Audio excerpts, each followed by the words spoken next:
J'ai été intéressé dès qu'on m'en a parlé, mais en me disant, ça m'a l'air trop beau pour être vrai.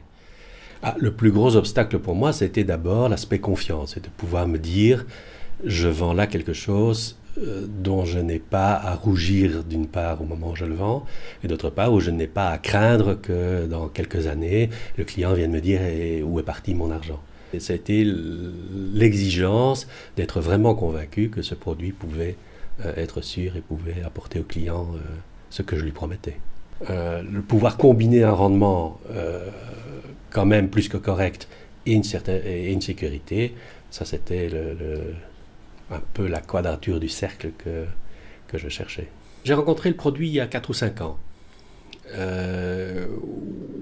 À une époque où justement la crise venait de commencer, j'ai eu des clients qui sont venus me dire, ben voilà, moi j'ai perdu la moitié de ce que j'avais placé, je voudrais bien trouver un système pour essayer de le récupérer en 5, 10, 15 ans et essayer de ne pas continuer à perdre sur ce qui me reste. Donc il y avait vraiment une grande angoisse à laquelle il fallait répondre. J'avais la satisfaction de me dire, finalement, mes recherches m'ont permis de les aider et m'ont permis de leur trouver une solution partielle ou totale aux problèmes qu'ils ont vécu. Et le client est d'abord surpris parce que, évidemment, c'est un sujet dont on ne lui a jamais parlé. Placé dans des lettres et manuscrits, ça n'est pas habituel. Le client, qui était quelqu'un d'intelligent et de cultivé, a été très agréablement surpris par l'aspect culturel des lettres et des manuscrits, l'aspect historique qu'il pouvait découvrir grâce à ça. Et puis les arguments, je dirais, plus intellectuels et plus monnaie sonnante et trébuchante que je lui ai présentés sur les aspects financiers ont fini par le convaincre. Et je crois il est toujours très heureux d'avoir fait ce placement.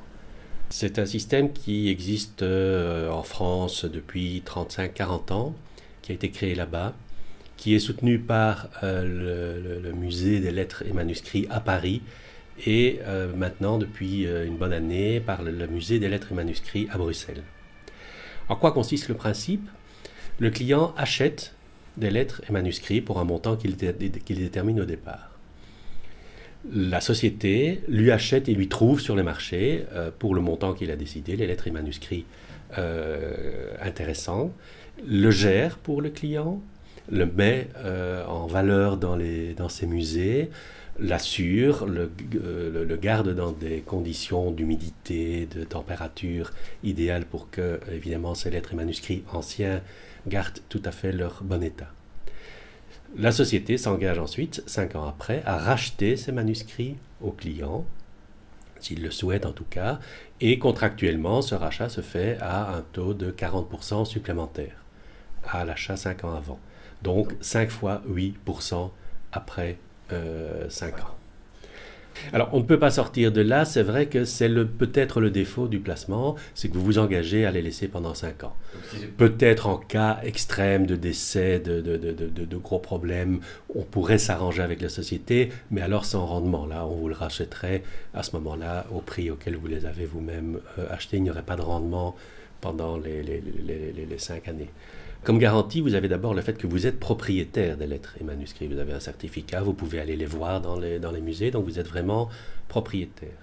Si la société via laquelle vous avez acheté ces lettres et manuscrits faisait faillite, vous restez propriétaire de ces lettres et manuscrits et je dirais au pire, vous auriez à vous-même les revendre sur les marchés. Il existe des spécialistes pour ça et vous pourriez éventuellement avoir un rendement meilleur que celui qui vous est proposé au départ. Il faut savoir que les 8% sont un rendement qui est inférieur au rendement moyen de ce type de placement, ce n'est pas le terme exact, de ce type de produit depuis 30 ans, qui rapporte en moyenne entre 8 et 12% selon le type, selon l'auteur, selon le type de lettre, selon la qualité de la lettre. C'est en plein développement en Allemagne, dans le sud-est asiatique, donc il y a une demande relativement forte. Il faut savoir que les lettres et manuscrits, évidemment, le nombre de lettres et manuscrits existants n'est pas forcément en augmentation, puisque ce sont des produits anciens, et que donc la demande de plus en plus forte fait que le prix de ce type de lettres ne peut qu'augmenter. En rentrant, vous avez d'une part une inscription à la lettre d'information sur ce type de produit, plus 1% de frais si vous investissez moins de 100 000 euros. Si vous investissez plus de 100 000 euros, vous n'avez aucun frais d'entrée. Au terme, comme ce n'est pas un produit financier, que ce n'est pas un produit d'assurance, il n'y a aucun précompte puisque c'est une plus-value un peu comme si vous revendez une maison après 5 ans. Donc 40%, je dirais, de plus-value, c'est du net, tout à fait. D'accord. Disons que je crois qu'il y a une série de choses qui existent. Le système ici des lettres et manuscrits anciens a été fait vraiment de façon à combiner des possibilités intéressantes avec cet aspect contractuel qui fait que le client sait à quoi il s'attend et n'est pas lui-même sujet à des variations plus ou moins fortes qu'il pourrait y avoir dans le marché. Jusqu'à présent, tous les clients que j'ai eus dans ce domaine sont très contents.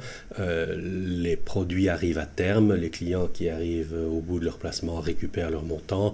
La plupart réinvestissent le montant pour une nouvelle période de 5 ans, soit sans la plus-value, soit avec la plus-value en fonction des besoins qu'ils ont, mais les clients sont enchantés. En plus, il y a l'aspect culturel et historique d'être propriétaire d'œuvres intéressantes. Ça peut être des lettres de Claudel, ça peut être des lettres de Simenon, ça peut être des lettres d'auteurs différents.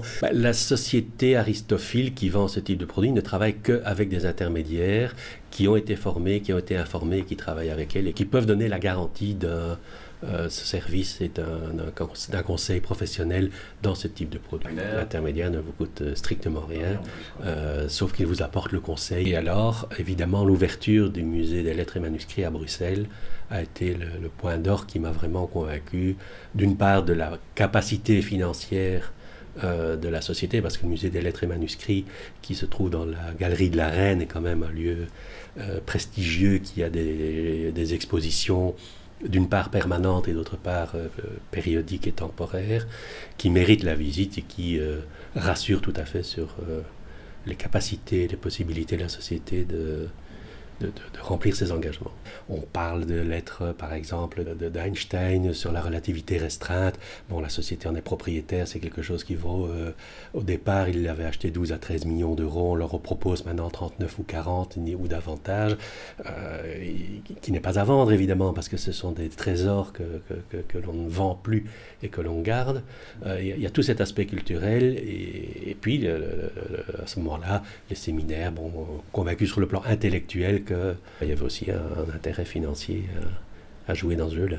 J'ai toujours essayé de chercher des choses alternatives qui puissent aussi donner un plus et justifier mon travail et mon intervention dans le service que je peux apporter, les produits que je peux apporter à mes clients.